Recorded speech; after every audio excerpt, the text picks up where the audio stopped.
की सियासत में इन दिनों काफी हलचल देखने को मिली। जहां एक तरफ उद्धव और राज 20 सालों बाद एक साथ नजर आए, तो वहीं उद्धव ठाकरे के जन्मदिन के मौके पर राज ठाकरे मातोश्री में जाकर उनसे मुलाकात की और उनको जन्मदिन की बधाई दी।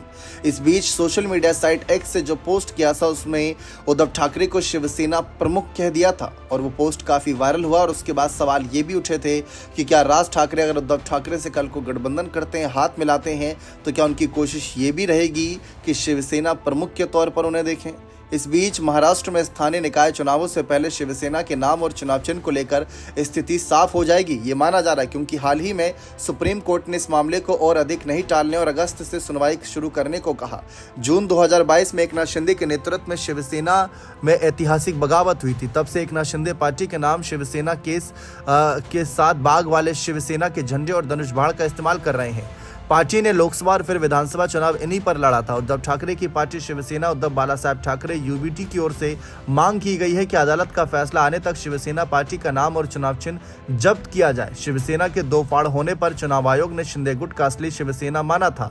इसके बाद महाराष्ट्र विधानसभा के स्पीकर राहुल नार्वेकर ने शिंदे गुट को असली शिवसेना माना था। ऐसे में सुप्रीम कोर्ट क्या निर्णय लेगा, इस पर सभी की नजरें लगी हुई हैं। उद्धव ठाकरे की मांग है कि चुनाव चिन्ह जब्त हो ताकि मुंबई महानगर पालिका सहित अन्य स्थानीय निकाय चुनावों में उप मुख्यमंत्री एकनाथ शिंदे की पार्टी को भी पार्टी का नाम शिवसेना और चुनाव चिन्ह धनुष बाण के इस्तेमाल की अनुमति नहीं मिल सके। सोमवार को हाल ही में अगर बात करें, इसी महीने सोमवार को उद्धव ठाकरे की याचिका पर सुप्रीम कोर्ट के न्यायाधीश सूर्यकांत और जयमाल्या बागची की अदालत में सुनवाई के दौरान ज्यादा कुछ नहीं हुआ, लेकिन पूर्व मुख्यमंत्री उद्धव ठाकरे के लिए बड़ी राहत की बात यह रही कि सुप्रीम कोर्ट ने मामले को जल्द खत्म करने के संकेत दिए। सुप्रीम कोर्ट ने कहा कि इस पर अगस्त महीने में सुनवाई होगी। गौरतलब है कि इस साल के आखिर में राज्य में स्थानीय निकाय चुनाव होने की पूरी उम्मीद है। अब जिस तरीके से इस मामले पर चर्चा है कि यूबीटी आगामी स्थानीय निकाय चुनावों से पहले चुनाव चिन्ह हासिल करने की कोशिश कर रहा है, इसलिए यूबीटी के वकीलों ने लंबित याचिका पर सुनवाई के लिए सुप्रीम कोर्ट में अर्जी दाखिल की थी। उद्धव ठाकरे ने याचिका के माध्यम से शिवसेना नाम, चुनाव चिन्ह धनुष बाण और बाग वाले भगवा झंडे के इस्तेमाल की अनुमति मांगी।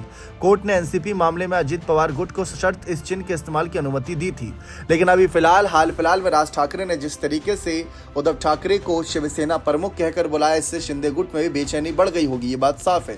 क्योंकि देखिए, ये बात तय है कि अगर उद्धव और राज अगर एक साथ कल को आ भी जाते हैं तो शिवसेना चुनाव चिन्ह की कमी उन्हें खलेगी, जो कि बाला साहब ठाकरे की असली विरासत के तौर पर दिखाता, जो आज एकनाथ शिंदे के पास है। जबकि एक समय यह कहा जाता था कि शिवसेना के असली उत्तराधिकारी राज ठाकरे हैं, क्योंकि उनमें बाला साहब की झलक नजर आती थी। उद्धव ठाकरे तो एक अलग ही फील्ड में थे, जबकि राज ठाकरे ने शुरुआत से मोर्चा संभाल रखा था। लेकिन जब उद्धव की एंट्री हुई तो राज ठाकरे को लेकर सवाल उठे, राज ठाकरे दूर होते चले गए। लेकिन अगर अब राज ठाकरे उद्धव ठाकरे से पूर्णतः हाथ मिलाएंगे, गठबंधन करेंगे मान लीजिए, तो कल